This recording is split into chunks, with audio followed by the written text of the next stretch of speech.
Hola, ¿qué tal chicos? Muy buenas tardes a todos, un gusto saludarlos. Bienvenidos a la materia de Historia de la Literatura. Yo soy su maestra, licenciada Ingrid Albarrán Cabrera, y a continuación les presento el programa que vamos a ver el día de hoy. Primeramente vamos a ver un repaso, enseguida vamos a ver nuestro tema central, que son los géneros literarios, y finalmente les voy a dar un breve descanso. Después del descanso, pues vamos a explicar lo que es la actividad del día. Bien, primeramente vamos a empezar con el concepto de literatura. Como ya les había dicho al inicio, es un breve repaso que vamos a dar. Y bueno, pues iniciamos. La literatura es una manifestación artística basada en el uso de la palabra y del lenguaje tanto escrito como oral.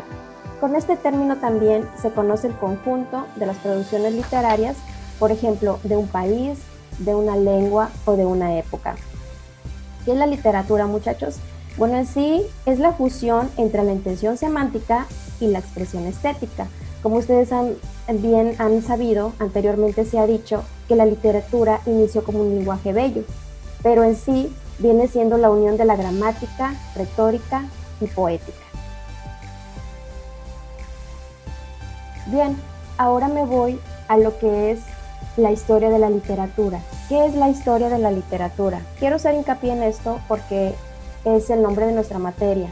Cabe señalar que a partir del siglo XVIII que comenzó a hacerse uso de la palabra literatura. Sin embargo, no fue hasta el siglo XIX que el término tomó el sentido con el cual se le conoce en la actualidad.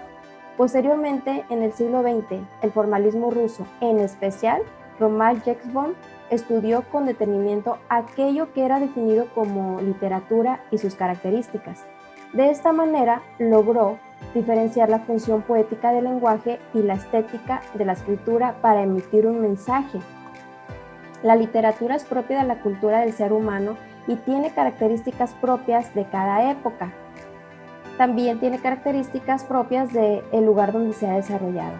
En la antigüedad, la literatura griega se crearon obras de referencias que marcaron a la producción literaria, posterior como la Ilíada y la Odisea, ambas del autor Homero. Bien, alumnos, en cuanto a la historia de la literatura, se habla mucho porque no se sabe exactamente o a ciencia cierta dónde fue el origen. Se habla que fue en la antigua Grecia y también se habla que fue en Egipto, ¿verdad? Pero lo que sí es cierto es que comenzó en la era primitiva. En la era primitiva no había escritura, por lo tanto no había literatura. Empezamos, digamos que con las pinturas rupestres, que aquella civilización empezó plasmando en aquellas cavernas, y ahí en esas cavernas plasmaban todo lo que ellos hacían, incluso lo que existía en el universo. También plasmaban lo que eran sus casas y otras situaciones más que ellos querían tratar de comunicar con sus semejantes. Ahí fue donde posiblemente empezó. La historia de la literatura en sí la empezó a escribir una persona llamada Juan Andrés en Italia, que es lo que estamos proyectándoles en este momento, las épocas de la literatura o épocas literarias. Vamos a empezar con la época antigua. ¿En qué siglo empezó la época antigua? Bueno, fue en el siglo XVIII. Esta tuvo una función mágico-religiosa, sirvió para acumular y transmitir saberes diversos y desempeñó una función didáctica y narrativa. Después, en el siglo XIX empezó lo que es la época moderna. En ella se identificaba con lo bello, presentó una dimensión estética y aquí en esta época hace que la literatura se presente como un escrito de la imaginación. Digamos que aquí, en este siglo, se decía que la literatura en sí formaba parte de todo lo bello, pero después, al pasar del tiempo, nos dimos cuenta que no precisamente la literatura se trataba de los escritos estéticos y los escritos bellos como la poesía, la prosa, la rima, los versos, no. También nos dimos cuenta que la literatura traía consigo la narrativa, que venían escritos los textos periodísticos, los descriptivos, etc. Y finalmente nos encontramos en la época contemporánea. ¿En qué siglo? Es en el siglo XX o en el siglo actual. Sus principales características son la experimentación y la ruptura. Da en el texto la reflexión metatextual, y busca la participación del lector. Entonces, esto es en el siglo XX, época contemporánea. Y bien, ¿por qué les acabo de hacer hincapié de las épocas literarias? Bueno, yo quería que conocieran un poco porque después de esto se formaron lo que son los géneros literarios. Bien sabíamos que todo lo que se escribía, sea prosa, verso, poesía, narrativa, formaba parte de un texto literario, pero después llegó la necesidad de formar esos géneros literarios. En este momento tenemos tres: la lírica, la épica o narrativa y la dramática. Pero primeramente quiero compartirles qué es un género literario. Muy bien, se llama género literario a cada categoría específica en que los textos literarios pueden clasificarse atendiendo a características de su estructura, a su contenido específico o a los mecanismos que emplea para producir el efecto estético que persigue. Vamos a empezar con la lírica. Los textos líricos se caracterizan por presentar la realidad desde el punto de vista del sujeto, muestran la visión íntima y personal del ser humano. En ellas, el poeta habitualmente expresa sus sentimientos, pensamientos, estados de ánimo o vivencias. Ahora que hemos visto este concepto, ¿cuál podrá ser un ejemplo de un texto lírico? Bien, puede ser la poesía, porque aquí nos está diciendo que el autor está plasmando sus sentimientos, pensamientos y estados de ánimo, ¿ok? Ahora nos vamos con la épica o narrativa.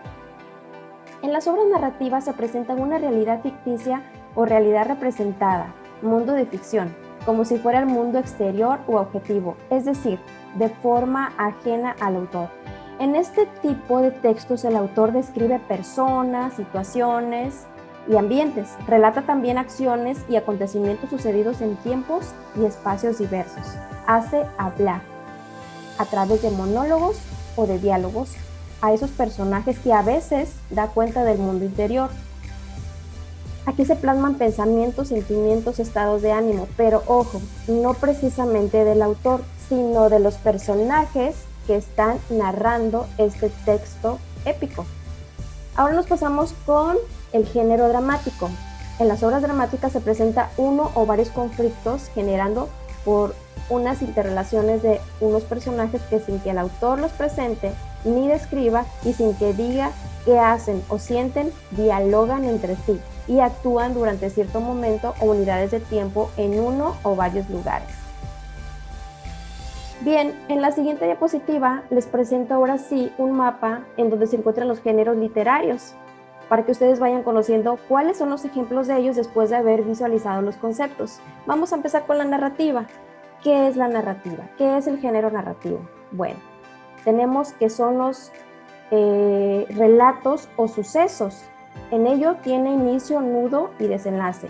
En ellos también se encuentran los párrafos que conllevan un cuento, novela, fábula, leyenda, mito o etc. Entonces, como ejemplo del género narrativo tenemos el cuento, novela, fábula y leyenda. Ahora nos pasamos al lírico. Su intención comunicativa es recitar versos. Se caracteriza por presentar musicalidad y ritmo. Tiene también versos y estrofas. ¿Qué será un ejemplo del género lírico? Bueno, es el poema, la canción y demás. Y finalmente nos pasamos al género dramático. Su intención comunicativa es representar situaciones. Utiliza diálogos y acotaciones. Están formados por actos o escenas y los ejemplos que les puedo dar del género dramático es la obra de teatro, guión, el libreto, etc. Finalmente me paso ahora con los autores famosos de las obras literarias. Entre los autores más destacados, porque crear algunas de las obras más importantes de literatura, se pueden mencionar al famoso William Shakespeare o Edgar Allan. Estamos hablando de la literatura en inglés. En la literatura española, alumnos, nos encontramos con Miguel de Cervantes o el famosísimo Gabriel García Márquez.